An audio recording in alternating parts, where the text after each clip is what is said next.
और अंतरिम सरकार बना करके आप चलाओ और धीरे धीरे हमें देश छोड़ देंगे।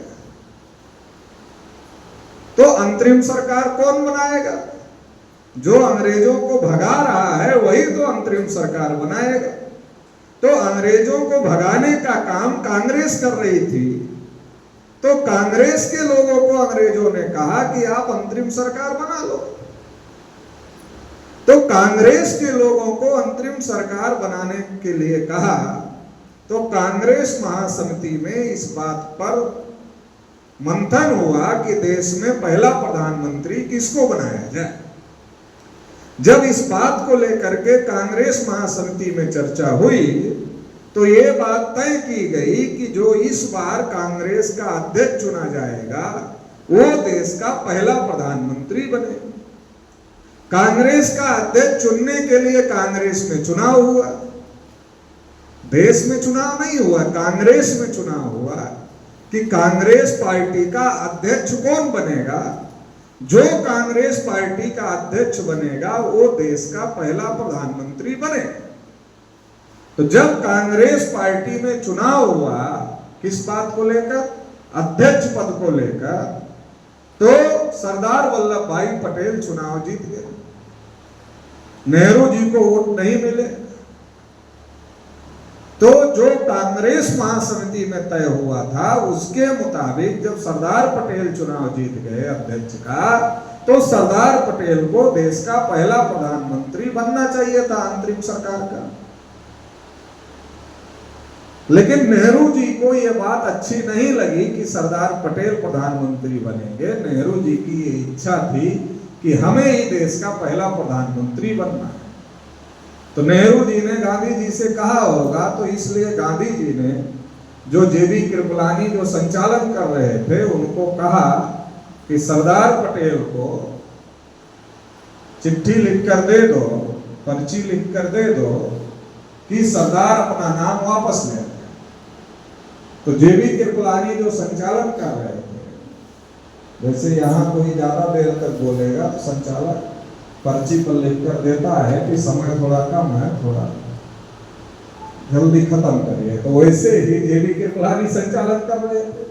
तो जेबी कृपलानी ने सरदार पटेल को लिख कर दिया कागज के टुकड़े पर कि नाम सरदार जी अपना नाम वापस ले लो। तो सरदार जी ने वो पर्ची देखा और देखने के बाद में वो पर्ची गांधी जी को दे दी। गांधी जी ने उस पर्ची को पढ़ा, फिर पर्ची जेबी कृपलानी को दे दिया, फिर जेबी कृपलानी ने उस पर्ची को वापस सरदार पटेल को दे दिया।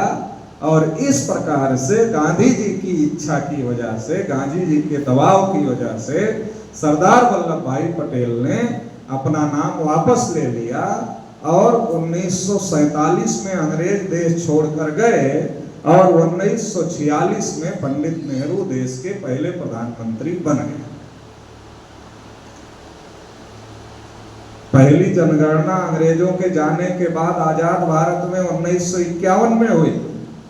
जवाहरलाल नेहरू 1946 में प्रधानमंत्री बन गए और 1951 में आम जनगणना हुई पहली बार आजाद भारत में। तो जवाहरलाल नेहरू को यह बात क्यों लगी कि अब जो अंग्रेज जाति आधारित जनगणना करते थे वो नहीं होनी चाहिए, ऐसा क्यों लगा होगा जवाहरलाल नेहरू को?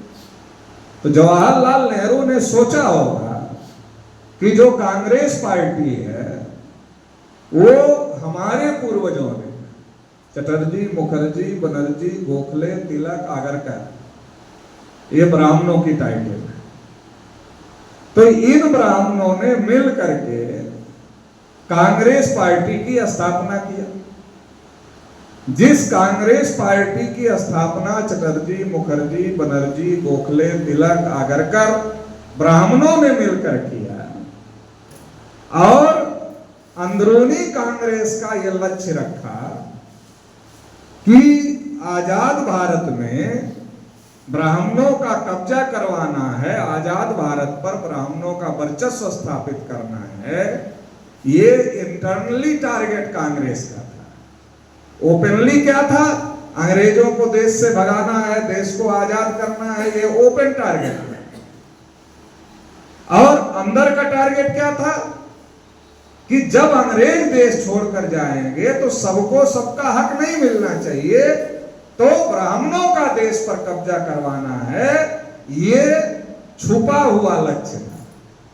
बताया जाने वाला लक्ष्य था कि आजादी हासिल करना है, सब मरो आजादी के, कुर्बानी दो, तो सब लोग कुर्बानी दी, SC ST OBC माइनॉरिटी सब लोग कुर्बानी दी। अंदरूनी छुपा हुआ टारगेट ये था कि जब अंग्रेज देश छोड़कर चले जाएंगे तो देश पर ब्राह्मणों का कब्जा करवाना। तो नेहरू जी को यह लग रहा था कि जिस कांग्रेस पार्टी को हमारे पूर्वजों ने बनाया, उस कांग्रेस पार्टी में जब चुनाव हुआ तो मैं इतना बड़ा ब्राह्मण, पंडित जवाहरलाल नेहरू कोई छोटे मोटे ब्राह्मण तो थे, बहुत बड़े ब्राह्मण थे, तो मैं जो है